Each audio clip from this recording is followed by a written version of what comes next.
What's going on, everybody? Survive and protect. I'm trying out a new app that's allowing me to get back on live from the celly.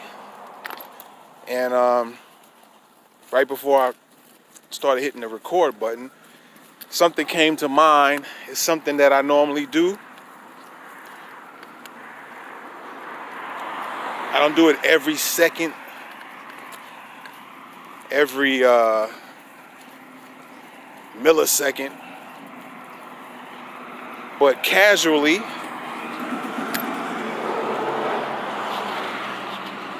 it's kind of good when these vehicles are going by, because I wanted to make this point. Stay over here while I'm out here walking the dog. Hopefully the volume is going to be very good on this thing. I'll know when I go back home and get on the laptop and check things out. But I wanted to give y'all an awareness skill tip, and I hope this is coming on live now or within a few minutes. I'm kind of figuring out if there's any delays on this thing, because I tried this app out a couple of times on my other YouTube channels, and when I get finished, I can never find the video, but then it seems to pop up a little bit afterwards. So I guess it is working, but I don't know if it's the app company themselves or some type of somewhere. They have to get the kinks worked out. But anyway, let me try to get to the point, get straight to the point, and then get up out of here. You know, sometimes I like to go into detail because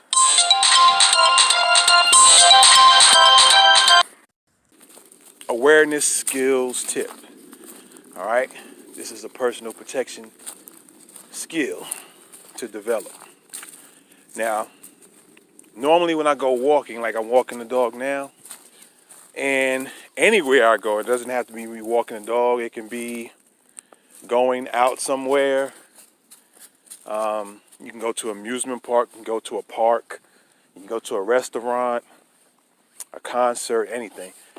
Anytime you gotta walk, what you wanna do, and don't make it seem like in your brain that it's a paranoid thing, because it's not. You gotta learn to be casual with it. And there's two things.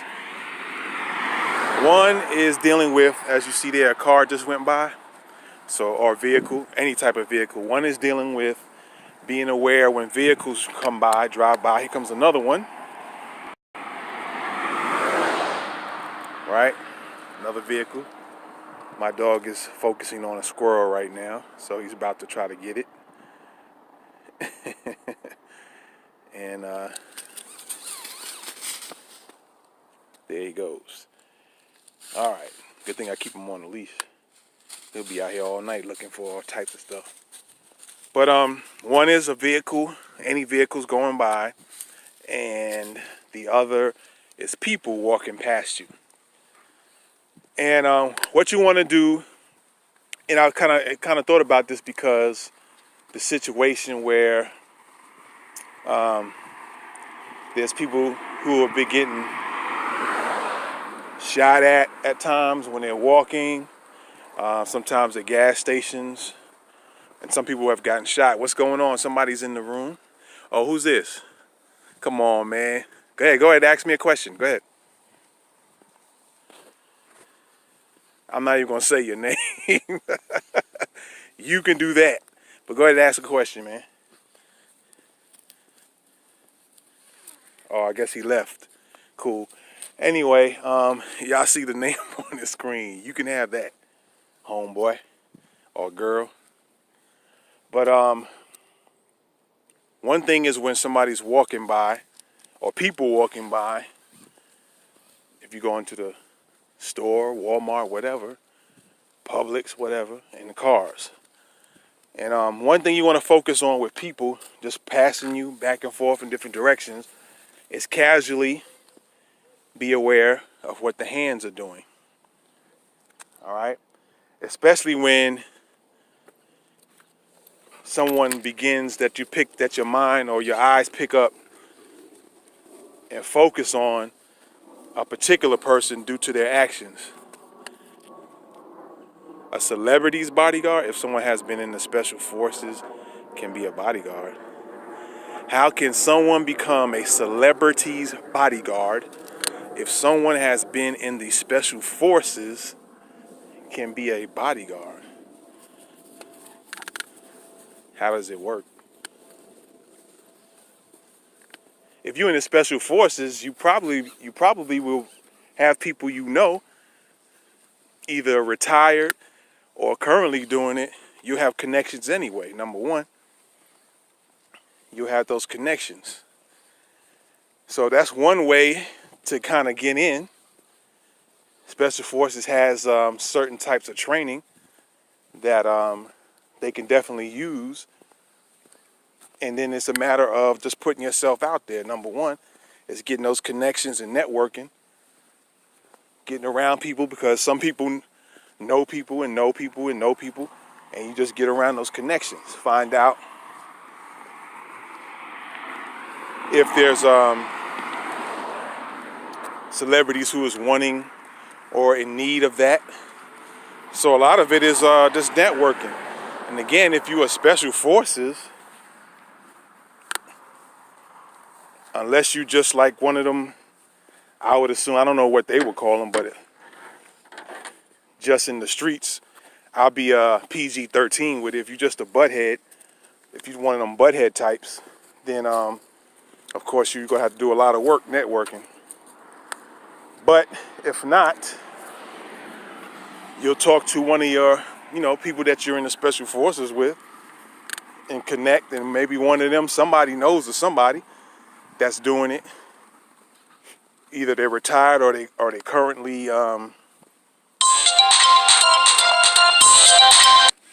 live right now. So go ahead. All right, bye.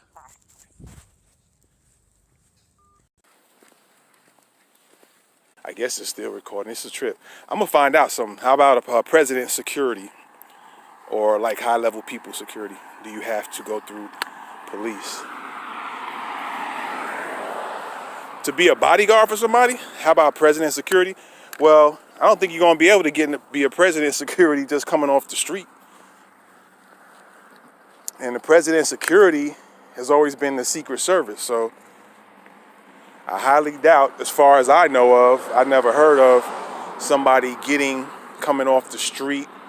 And you could be probably special forces and then get into the Secret Service. You might have some special connections, or you may or may not, because in the public you might hear one story, but in private it might be a different story. So you might be able to get connections based off your status of being in the special forces, and you might get connections that way. If not, then you definitely got to go through, for what I understand, the Secret Service. And plus, even if you went through, you got to go through all their processes first before you even get picked to be in the Secret Service. Go through their training, schooling, and all that stuff, and you got to have the requirements that they're asking for to even be in there. And then that's not going to even guaranteeing you're going to be the president's security from the beginning.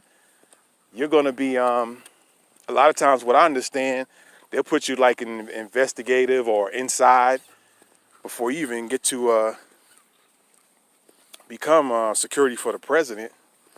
And if I'm not mistaken, I think those who've been there for a while, if they choose that that's what they want to do. I don't know how it works as far as if they tell you got to do it, that you got to do it, or if they give you a choice. If you want to do it, then they give you that choice to do it. But those who probably been around for a while, they're going to be the ones who get that pick anyway before you get it, trying to come in. Connections has a lot to do with it. And then if you're trying to go into, like I said, we talking about the president, if you're trying to go into the Secret Service, I don't know anybody that was allowed to just come off the street, come in, fill out some applications or whatever, and they say, okay, hey, you in. You got to go through their training, their schooling, whatever they require you. You might have to have a degree of some effect. You have to have, I think there's an age requirement. So even if you're a special forces, I'm sure you might have to go through their requirements. So you're not just going to drop in on like that.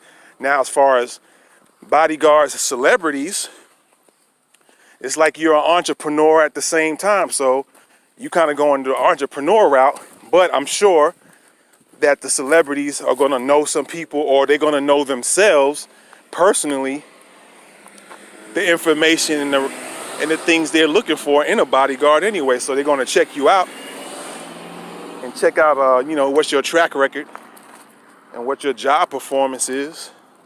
So as far as the celebrity thing's concerned, you don't have to go to no schooling and stuff like that. There's been police officers who become the straight out, you know, whether they retired or they left the police department early, they've gone into the field of close protection. And so I think whether you're a police officer or you got special forces training, there goes my dog again, on the prowl, looking for an attack. But anyway,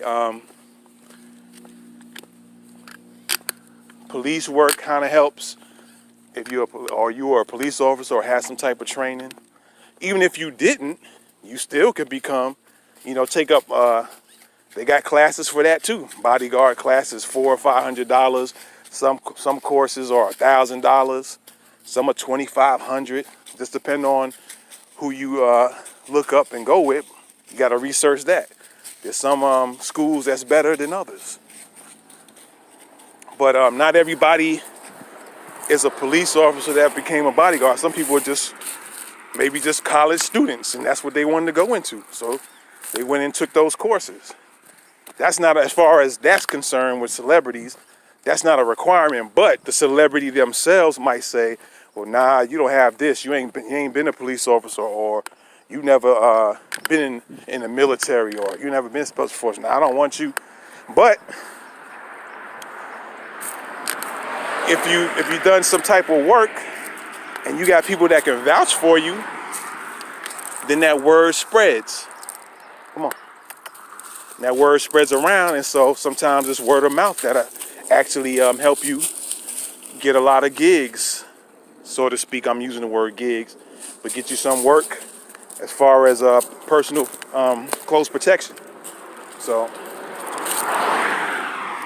but I know when it comes to Secret Service, I'm almost 100% sure you're probably not going to be able to protect the president anyway. You probably got to put in a few years or so, unless things change or certain things happen, and then you just happen to luck out.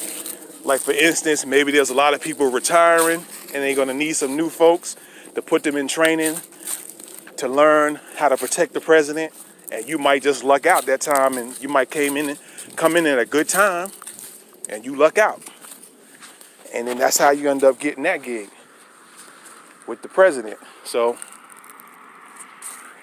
that's one way of getting in. Like I said, celebrity is a little bit different.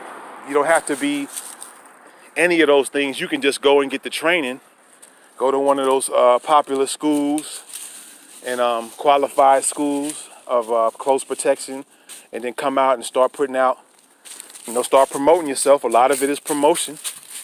As they say, let me see what you wrote there, because I'm always looking around my surroundings. I'm asking all these because I saw that movie, The Bodyguard. Come on, man. She was paying her bodyguard like $2K.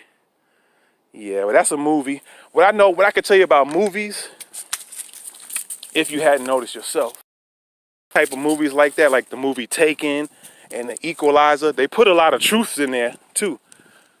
Sometimes it looks like it's just entertainment and cool, but every now and then there's a mixture of entertainment and some real stuff. It might be a light or a mild version of real stuff in those movies, and they got to mix it up that way so that of course it could be entertaining, but they put some facts in there too. But people are so focused on the entertainment part, and the facts they put in there, they just slip it in on you, that you don't pay attention unless you're a type of person who's into personal security and self-defense and bodyguarding, you might pick that stuff up. But if you're not, it's just cool. Like they do the cool moves and how they figure out how they find people. Like the dude in Taken, when the daughter was snatched, the little tips and tricks he had to do. Some of that stuff they got from actual. You know, a lot of times when they make these movies, they'll hire like an equalizer. My understanding, they hired a dude from the Navy SEALs, and to kind of oversee certain things, so they can put some realism in the movie too. And like you've seen in that movie, if you haven't seen it, but a lot of things in there make a lot of sense. Like the first Equalizer movie, that's with Denzel. The first one, when there was one scene where he was in the when he went inside I guess it was a club or a restaurant, and he had to go to that back room, and all four of them dudes was in there. And right before he got ready to strike, he started taking a note of what all was around him that he could make useful to attack these dudes. Well, that's some real, again, I'm gonna keep it PG-13, that's some real ish, because that's how you're supposed to think. You're supposed to be able to use your mind, and a lot of people don't realize the real ninjutsu is really more about your mindset than it is about the actual moves, because all that, the actual moves and using weapons and stuff like that, and using your hand-to-hand skills are pretty much the easy part. It's using your mind a lot more, and that's how actually Navy SEALs and I'm sure other entities like the Green Berets and so on and so forth, I'm sure they teach them that type of thing. You can be able to walk in a room, or I'll put it like this: there's a lady, and I'm not gonna say her name because I'm gonna do like a Black History video on her for next year. But I seen her in an interview, and it was correct. She said that because what happened with her, she got into the martial arts or self-defense when she turned 44 because she was involved in a domestic violence situation, and she had to learn how to protect herself because of that. That's what motivated her to even get into self-defense to begin with. She started like what people might consider late, but it's never too late to learn how to protect yourself and learn about self-defense. Come on. But she made a big point. I don't know if you're familiar with Ronald Duncan. He's passed away since then, but he was he's a black man who actually brought in, he was considered the father of ninjutsu, American ninjutsu. So he brought that here, and he brought his own type of flavor to it. But he taught her, because he dealt with her type of situation. It's more of the mind, and without getting too long-winded.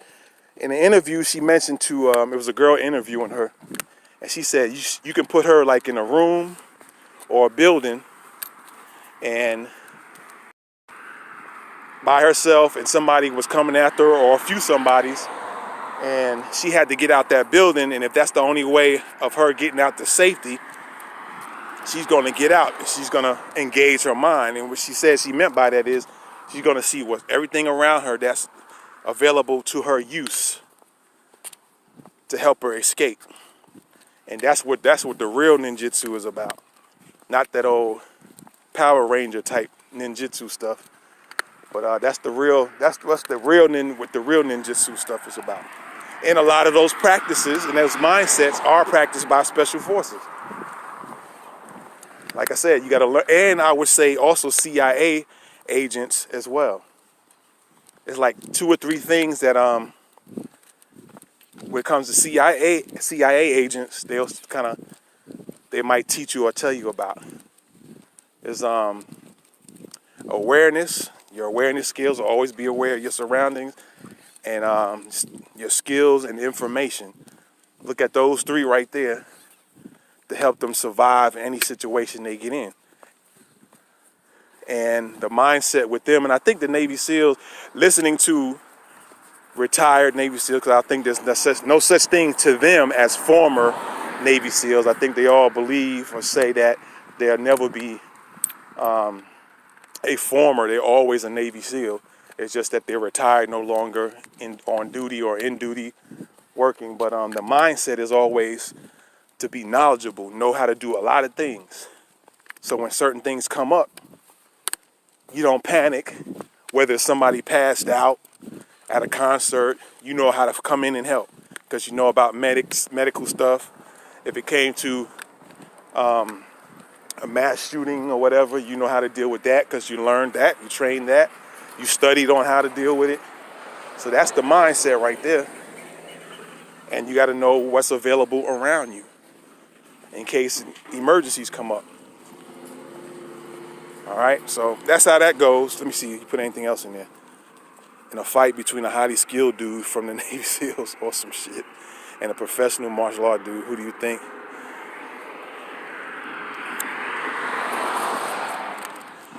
Well, I'm gonna put it like this. A lot of times in the martial arts, like when we talk about martial arts, a lot of times we're looking at school, a dojo, and from what I understand with that, when you got teachers, a lot of times, and I don't even think even in the higher degrees, but let's just say, for sake of argument, you have a teacher that's teaching that in the school or martial art, whatever, it don't matter what it is. To a degree, it doesn't matter what it is. A lot of times they're not teaching them surviving in the streets, although they'll, I guess in a way you think you're learning to things from them to protect you in the streets. But there's a lot of stuff done that doesn't make sense when you're actually having to fight somebody in the street. And yet they'll teach that in the martial arts classes or whatever. A lot of things like high kicks and all that stuff. It's cool. It's cool in the ring. It's cool in doing a show, just showing off your stuff, performing. And people might actually throw that in real life. Some people might get away with some of that stuff in real life. But now you're looking at Navy SEAL, what they trained to do. Their mindset is pretty much to kill if need be. So you got a mindset of killers, and then you got a mindset of, even if you want to talk about jujitsu or whatever, you got a mindset of people just want you to tap out. And so when you start programming yourself to be like, okay, I'm just going to put them in this hold, or I'm just going to throw this kick just to stop them, you might not, let's say somebody in martial arts might use a kick or whatever and make contact with a Navy SEAL, but their thing also, and you hear them say themselves, most of their stuff is dealing with the mindset. It's not even dealing with the physical part. So they might have gotten caught unless it knocks them completely out. If it didn't knock them completely out, they're not giving up. The Navy SEAL is not giving up. They're coming back. So you got a mindset of killers to go against a mindset of, oh, I just tap you out, and then once you tap, I let go. And so you program your mind to do stuff like that, you're going to get messed up because you're thinking, okay, person say I give or I tap, all right, tap, tap. Or they actually tap you, and then once you let go, they're going to come right back at you and get you. And that might be the end of you. So their mindsets are different. They having a mindset of, yo, by any means, I'm getting out of here. I'm making it out this place safe. I'm fighting until I can't fight no more. You might as well kill me. And that's the only way you're going to get me. Otherwise, that's the Navy SEALs mindset. And a lot of those special forces training, that's their mindset. The only way you stop me is I get killed. That's it. The martial arts, you might do a few things. They might fight somebody in martial arts and break something, and then their mindset is give up. Because you got to look at it also. Anybody can go to a martial arts school or whatever, and not everybody that goes to these schools are military, police, any type of worthwhile security personnel. So certain things they haven't developed mentally to deal with. They can do all the physical stuff, but you haven't dealt with a lot of the mental things.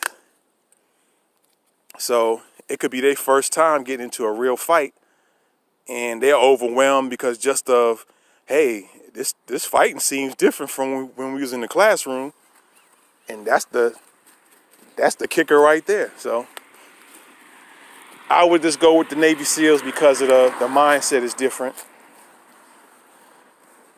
They're looking to take you out completely. They're not there to leave you. Although I would say they're probably trained to like restrain if they need to as well. So, and I'm sure they're, because you never hear anybody say 100% exactly. Yeah, that's why I can't see myself as a badass Navy SEAL. I'm too sweet and gentle. I mean, I'm 6'7", but when it comes to being bad, well, it's not even about being bad though. You got some. I always say this. I always say like this. There's always groups of people that's the same anywhere you go, and probably any ethnicity, wherever you go around the globe, you're gonna have those that's. You're gonna always have your cowards. Anywhere you go, you can go to India, you can go to Russia, you can go to Venezuela. You're gonna find the cowards. You're gonna also find the ones who run their mouth a lot, talk too much. You're gonna find those types. You're gonna find the ones that are really cool. They don't get stuff started, but they are the badasses. But you notice the badasses aren't the ones who always mouthing off. They'll actually try to stop things from happening or try to avoid it and say, hey, come on, chill out, man. Or apologize if they spill a drink on somebody. And you got the wild dude over here, no matter where part of the globe you go to, they want to talk crazy. Oh, you spilled this drink on your... And the one who's really the badass, they're apologizing to him because they know what they know. They know what they can do to a person. So like, hey, man, I just buy you another drink. I'm sorry, man, I apologize. And even help wipe the stuff off of them. But you'll think, oh, that's a punk. But then if you attack them, they take you out. So it's not about all that rah-rah and that bravado. Not all the time, but a lot of times the ones who are real cool, they say that the ones who laugh a lot or are quiet, or you have some that are a combination, they'll laugh a lot and cut up with you. And then every now and then they might be quiet. They say those are the ones to watch a lot of times. And that's not 100%, but the ones who seem real cool, they the ones to be careful about, because you just don't know. Then again, there's some that's cool and can't do nothing. So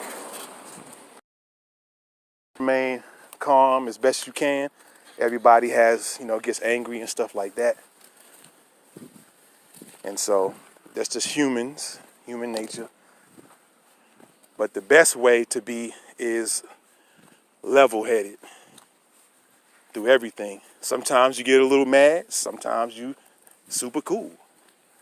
Just based off of each particular case by case. So it's not always about being the badass though. Like I said, a lot of people, and people in the CIA agents would probably tell you that too.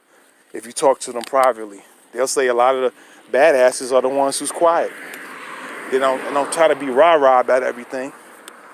And then you have some people who are pretty badass, the wild ones and the loud ones. You got some that's like, they really can do some stuff. But a lot of times the ones who are like that are the ones that end up still getting dropped, because when you so rah, rah, rah, rah, rah, you might end up making a mistake. So that's that on that. So hopefully I helped you out. I don't even think I got finished to what I was getting to. Maybe one of the things I talked about, washing the hands. And the other thing is, whenever there are vehicles passing you by, pay attention. Especially, I know a lot of times in the wintertime. Then again, it doesn't really matter, but a lot more, I think, during the wintertime, you'll find that people get out of there, keep their windows rolled up more than not, even if they turn on the heat in the car. There's not too many people that'll turn on heat and roll the window down. That I might do something like that every now and then, but that's just me. But a lot of times when vehicles are you walking somewhere where there's vehicles passing back and forth by you, you want to pay attention to the windows, whether or not they begin to open or not. that's just something that a practice that I put in place with myself, because I have a lot of cars pass me a lot of times, trucks, whatever, and I just kind of casually, those that are coming approaching me, I just kind of casually look up. You don't want to be looking down all the time, and like I'm looking into the phone now, I got my phone raised up where I can see at eye level and see vehicles coming back and forth. But a lot of times when vehicles pass you, just kind of glance over and just pay attention to whether or not the windows are open, whether it's the front or back, because it could be passengers. And just be aware of that in case somebody pulls out a gun or does something. Because there was a thing in the past, I remember seeing a lot of different news shows where some kids played games with people and, driving by folks and actually pulled out paint guns, and them folks just thought they got shot and they thought they was killed. I've seen some videos where some knuckleheads was joking around and shooting old folks with paint guns, and they just fell out. As soon as they got hit, they just felt like they fell down as if like you would have thought they got shot from a real gun. And I guess they realized later that, hey, nothing happened to me. I just got hit with some paint. Or maybe a police officer brought it to their attention afterwards, because maybe they didn't even notice it. They were so hyped up in shock and adrenaline from just the shock of getting hit with something and not knowing what it was. So you just got to be aware of stuff like that. And of course, the kidnapping thing is out. The human trafficking and the sex trafficking. A lot of reports lately. Of course, a lot of black women are saying guys is trying to snatch them up or take them to wrong locations, and they getting in the Uber. Yeah, I've been in dangerous situations. I'm not going to discuss them. I've been in situations where guns were involved. So that's all I'm going to say about that. As well as fights. Yes. So I have been in those situations.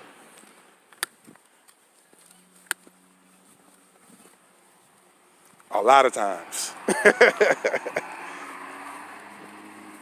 And none of them I started. And even that matter of fact, it doesn't even have to do with anybody starting anything. So without going into any deeper, maybe down the road I'll speak on some things and you just have to catch it. I might say something in between. Then if you ever check out any videos, then you might catch why I said all that. But yeah.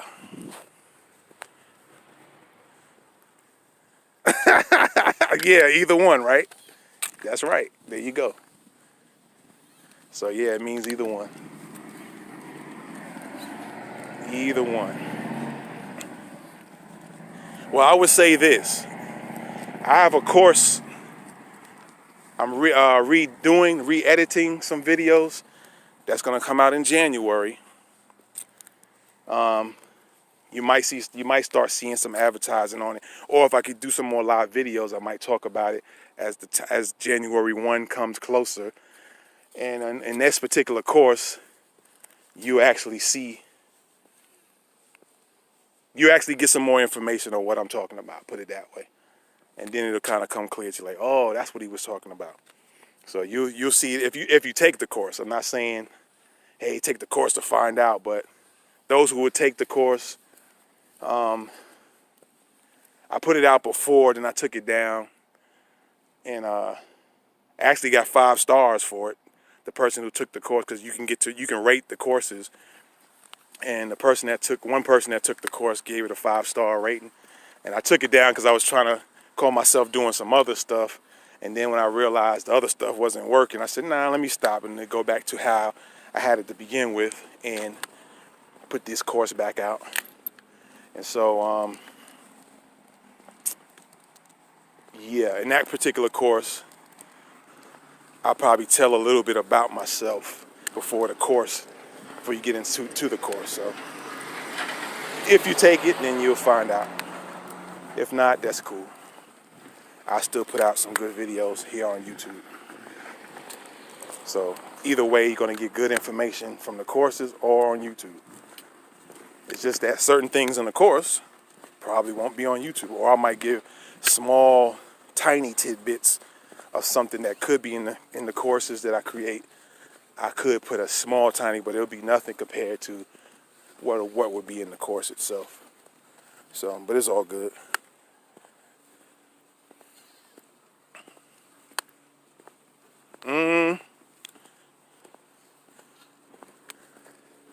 It's a person to person. It's dealing with on a person to person basis.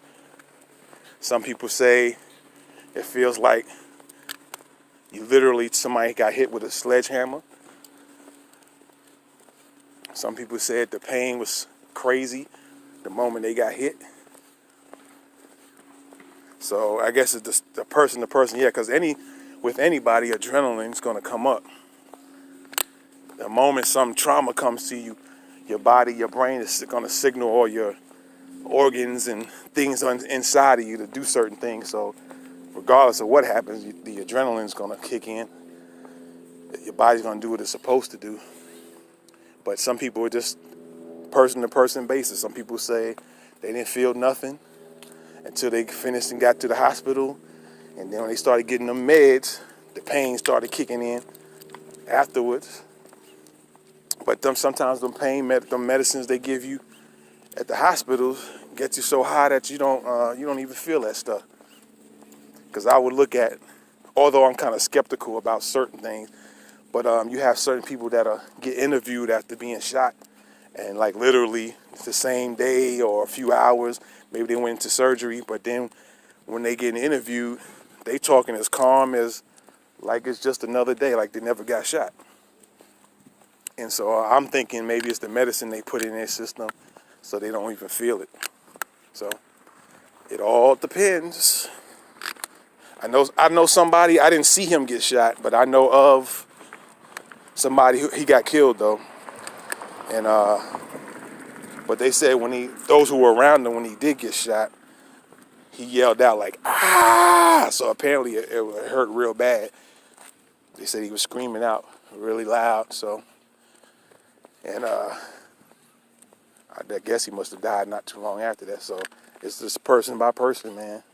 Some people feel the pain right on the spot. Some people don't. Person by person basis. There you go again. Trying to get everything. But anyway, man, I appreciate it. I'm going to get on out of here. I hope that those 2 tips in particular about awareness skills, and hopefully I helped you out with your questions, Q&A. Thanks for coming in, by the way, man. Appreciate it. I don't know if you a subscriber or not. I don't recall that name being as one of my subscribers. But I appreciate it anyway, man. Or lady. I don't know who you could be. It sound like it's a dude, though. But again, appreciate you coming in.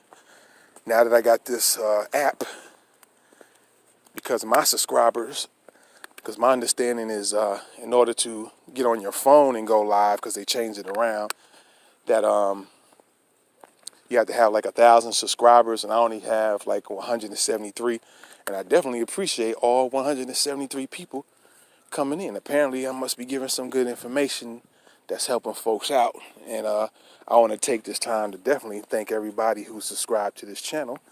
I hadn't done that. I probably done it early on when I had probably like 4 or 5, but I hadn't done it in a while. So I definitely shout out to all the subscribers, and shout out to those who have not subscribed, but they just came in and wanted to check out some videos and just came in to view some. So shout out to everybody for that. Appreciate it. And what you say, take care. I appreciate the time. Yeah, no problem, man. No problem. No problemo. Appreciate it. If you haven't subscribed, subscribe to me and tell some folks about me, and get some more folks in. Let me see. What did you say?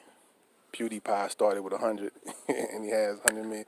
Yeah, that's what's up. Yeah, it happens like that. So, I'm not tripping off of subscribership.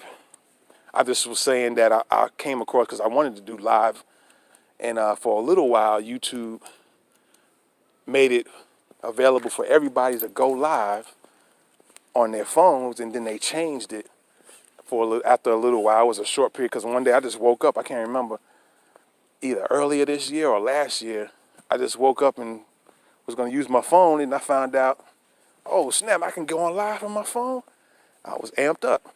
So I started using it, and I seen that the features they had, you can even schedule it from your phone, and then when it's time to get on live, you can just hit the button that you schedule and then get on. That way people can know that, hey, you're going to come on such and such day and get on live.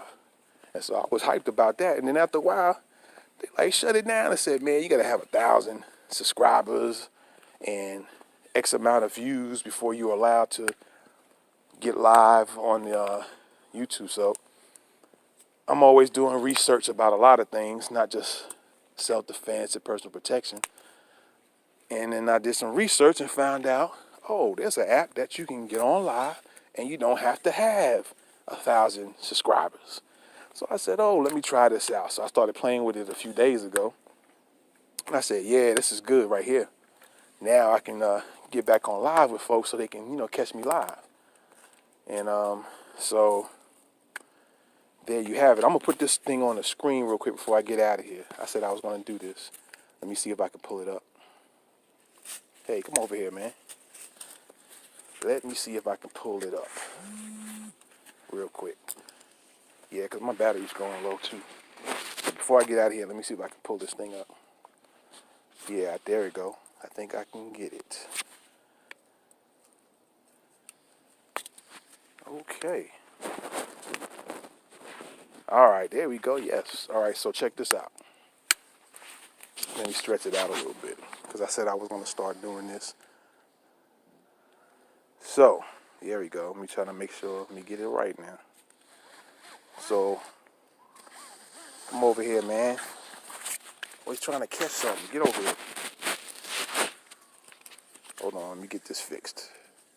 Ladies and gentlemen, let me pull this out a little more. Because this is a cool feature for this app too. So this is dope. So there you go. Anytime you guys want to text me with comments, questions, if you wanted to say, hey, what's up, man? Or, hey, I appreciate you talking to me, or I like this video, or I don't like the video, or hey, your video suck. It don't matter to me. You're not going to hurt my feelings. But come on. There goes my text. Join my text community. All right. Now, if I'm sleeping, don't expect me to text y'all. I'm going to tell you straight up right now. Or if I'm busy doing something, or I'm working on a website, or working on some online businesses I'm working on, I'm not going to always get to you right then and there, but I'm going to try to get to everybody, even if it's 1 million people. I'll just, take my time in between things I'm doing. But feel free to text me. Join the community. If you want to shout out your first name, I don't have to know your whole name, man. I'm not going to give it out to nobody or nothing anyway. But just give me a shout. Text me. It's text only, so don't bother calling it. I don't know what you get if you call the number. I don't know if there's any message going to pop up or anything like that. I don't know. It's only text, and so you guys can text me questions, concerns. If you have a video or something you want to know about and say, hey, can you make a video on this? I'll try to do it. I'll see what happens. I'll respond back to you. It's not going to be any secretaries of mine or anything like that. I'm just going to, or assistants. Sometimes your family could be assistants. But it's going to be me responding to you. All right? So text me. Let me know what you think. And this is the number I'm going to be giving to not just here personal protection. I also have another school online, How To University. Check out the shirt, HTU. So that's going to be given to them too. But I'll know who's who based on what gets asked or what doesn't get asked. But there you go. I wouldn't walk my dog at night unless it had 5 grown ass. Unless it had 5 grown ass Rottweiler male. I hear you. That's what's up. That's what's up. I would like to have another dog. Maybe 3 at the most, but 2 at the least. Well, no, 1 at the least, because if you got one good dog, that's going to protect, then that'll help out. But always two can be very helpful. You got to maintain them, so got to keep that in consideration. But anyway, appreciate you again. I'm going to say BE. I ain't going to say the whole name. I hear you, though. BE, I appreciate you coming in. And thank you for everybody watching. It looks like I'm at 47 minutes, so that's cool. At least I ain't been out here for 2 hours. Then again, as long as I'm talking about something or answering questions and it lasts that long, so be it. All right? But ladies and gentlemen, if you also want to holler at me, text me, all right? Yeah, be safe, man. Peace. Appreciate it. I'm out. Peace, y'all. One love. One love.